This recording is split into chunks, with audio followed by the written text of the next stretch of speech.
दामाद की सास पार्ट 2।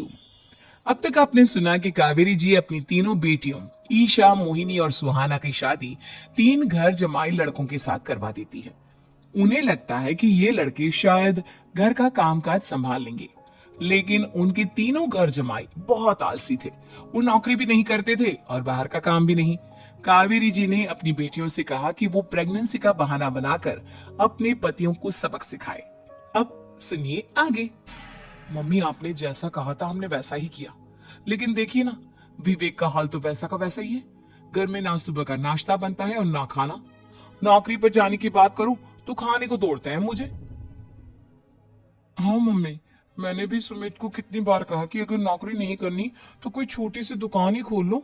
घर का खर्चा कैसे चलेगा? देखो दोपहर के 12 बजने आए और जनाब अभी तक सो रहे हैं। हाँ मम्मी, ईशा और सुहाना ठीक कहती हैं। अविनाश का भी यही हाल है। जब मैंने अपनी प्रेगनेंसी के बारे में कहा तो मुझसे कहने लगा, अरे दूसरी लड़कियां तो 9-9 महीने तक नौकरी करती है, बस डिलीवरी के टाइम छुट्टी लेती है। मोहिनी, तुम भी नौकरी करो। अब मुझे कहाँ नौकरी मिलेगी? मम्मी बताओ अब मैं क्या करूं? हे भगवान, क्या सोचकर घर जमाई दामाद लाई थी मैं कि मेरी बेटियां मेरे पास रहेंगी और खुश रहेंगी, लेकिन इन आलसी दामादों ने तो हमारी जिंदगी को भी प्रॉब्लम में डाल दिया है।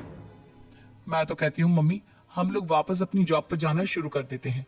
बता देते हैं इन लोगों को कि हमने प्रेगनेंसी का बहाना किया है।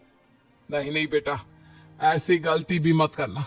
अगर तुमने ऐसा किया तो इन तीनों की आदत और खराब हो जाएगी।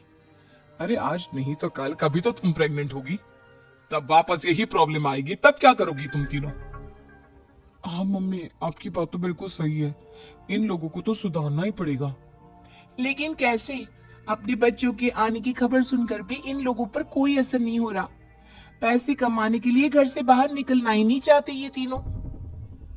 अब मेरे दिमाग में एक प्लान आया है।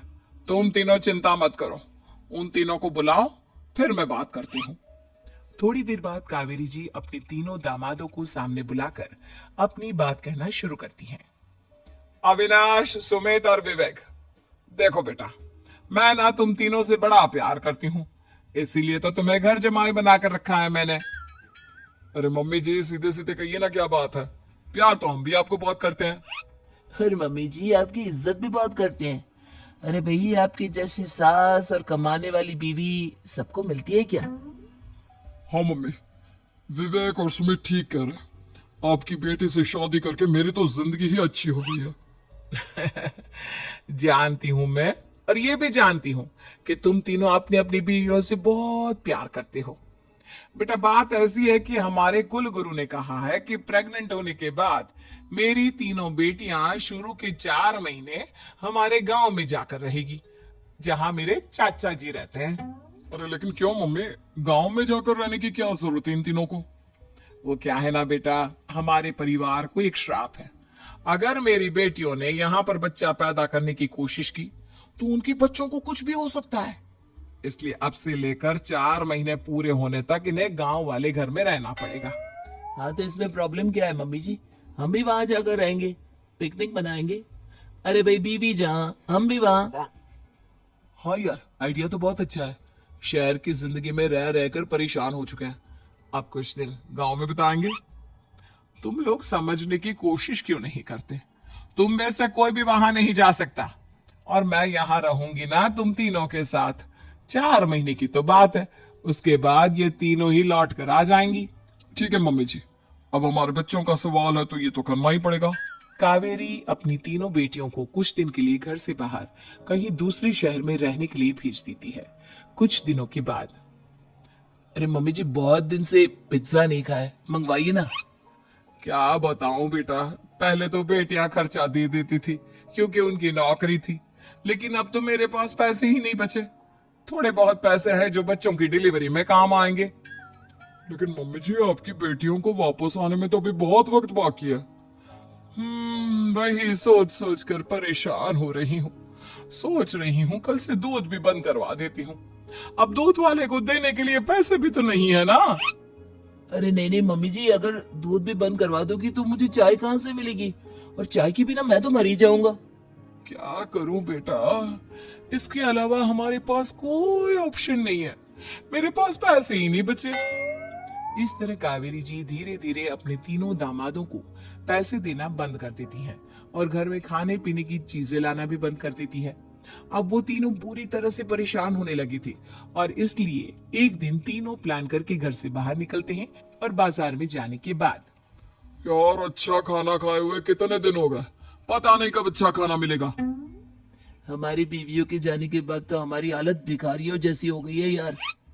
कुछ भी हो मुझे तो आज पिज्जा खाना ही खाना है। जेब में 1 रुपया नहीं और पिज्जा खाएगा, कहाँ से आएंगे पैसे? अरे देख वहां सामने बोर्ड पर क्या लिखा हुआ है, कंप्यूटर पर काम करने के लिए एक आदमी की आवश्यकता है। भाई मैं तो जा रहा हूँ, काम करूंगा और शाम तक पैसे लाकर आराम से पिज्जा खाऊंगा। जा जा, तुझे कोई काम नहीं देने वाला, हम तो घर जा रहे हैं। चल भाई सुमित। सुमित और अविनाश वहां से चले जाते हैं और विवेक उस कंप्यूटर शॉप पर सारा दिन काम करके 5,000 रुपए कमाकर घर लौट कर आता है और अपने खाने के लिए अच्छी अच्छी चीजें भी लेकर आता है। ये देखकर विवेक और सुमित के दिल में भी कुछ पैसे कमाने की इच्छा जागती है। अरे सुबह सुबह कहाँ चल दिए तुम? मम्मी जी एक बहुत अच्छी जगह मिली है, कंप्यूटर पर काम करने के 5,000 मिले थे कल मुझे। अगर रोज काम करूंगा तो पूरे 40,000 की तनख्वाह। अरे वाह, ये तो बहुत अच्छी बात है दामाद जी, आपको जाना ही चाहिए।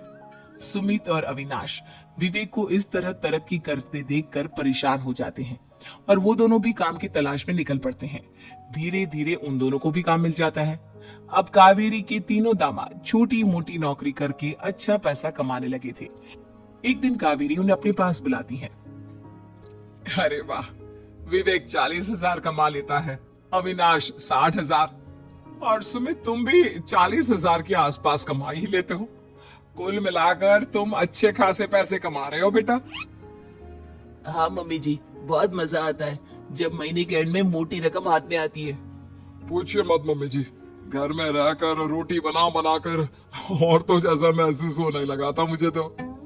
हाँ बेटा, तुम तीनों की बात तो बिल्कुल ठीक है। और जानते हो, अब तुम तीनों की पत्नियां भी वापस लौट कर आने वाली है।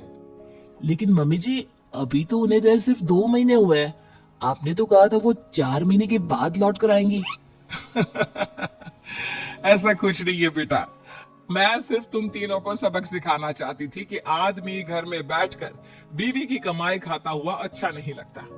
इस दुनिया में हर इंसान को मेहनत करनी चाहिए, काम करना चाहिए, चाहे वो औरत हो या आदमी, ताकि अपने परिवार को संभाल सके। कावेरी की बात सुनकर उन तीनों को अपनी गलती का एहसास होता है और कावेरी उन्हें सच बता देती है कि ईशा, सुहाना और मोहिनी शहर में ही कहीं दूसरी जगह रह रहे थे।